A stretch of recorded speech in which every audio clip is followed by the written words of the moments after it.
নান্দেলে রাতের আধারে খাদ্যবন্ধব কর্মসূচির ১৭৮ বস্তা চাল জনতার হাতে আটক। ময়মনসিংহের নান্দেল উপজেলার মোয়াজ্জেমপুর ইউনিয়নের দত্তপুর এলাকায় রাতের আধারে ১৫ টাকা কেজি দরের খাদ্যবন্ধব কর্মসূচির ১৭৮ বস্তা চাল জব্দ করা হয়েছে। বর্তমানে ওই চাল নান্দেল মডেল থানার হেফাজতে আছে বলে থানার অফিসার ইনচার্জ মোহাম্মদ আনোয়ার হোসেন বিষয়টি নিশ্চিত করেছেন। জানা গেছে, সোমবার দিবাগত রাত 10:30টার দিকে মোয়াজ্জেমপুর ইউনিয়নের কালিয়াপাড়া বাজার থেকে কানারামপুর আসার পথে দত্তপুর এলাকায় গাড়িসহ ১৭৮ বস্তা চাল আটক করে স্থানীয় জনতা। পরে খবর পেয়ে নান্দেল উপজেলা সহকারী কমিশনার ভূমি ফয়জুর রহমান বিশেষ ক্ষমতা আইনে ওই চাল জব্দ করে থানায় নিয়ে আসেন।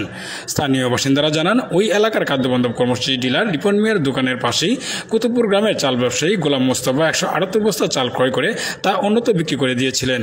ওই চাল রাতের আধারে গাড়ি করে অন্যত্র পাচার করার সময় ছাত্র জনতার হাতে আটক হয় এবং উপজেলা প্রশাসন খবর পেয়ে তা জব্দ করে। এ বিষয়ে খাদ্যবন্ধব কর্মসূচি ডিলার রিপন মিয়া ও তদারকি কর্মকর্তা জানান, যথানিয়মেই কার্ডধারীদের মাঝে চাল বিতরণ করা হয়েছে, কিন্তু কেউ চাল উত্তোলন করে তা বিক্রি করে দিলে বা অন্য কেউ ক্রয় করলে তা আমাদের কিছু করার নেই। এদিকে চাল ব্যবসায়ী গোলাম মোস্তফাকে না পাওয়ায় তার বর্তমানে অসম্ভব হয়নি।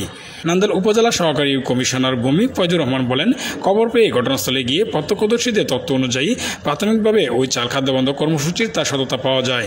পরে ছাত্র জনতার আটকিত ১৭৮ বস্তা চাল জব্দ করে থানায় নিয়ে আসি। এ বিষয়ে নান্দেল উপজেলা নির্বাহী সারমিনা সাত্তার বলেন, জব্দকৃত ১৭৮ বস্তা চাল এতিমখানা আশ্রয়ণ প্রকল্প ও অসহায় হতদরিদ্রদের মাঝে বিনামূল্যে বিতরণ করে দেওয়া হবে। এছাড়া খাদ্যবন্ধব কর্মসূচির চাল ক্রয়কারী গোলাম মোস্তফা সহ জড়িতদের বিরুদ্ধে তদন্ত সাপেক্ষে আইনগত ব্যবস্থা গ্রহণ করা হবে।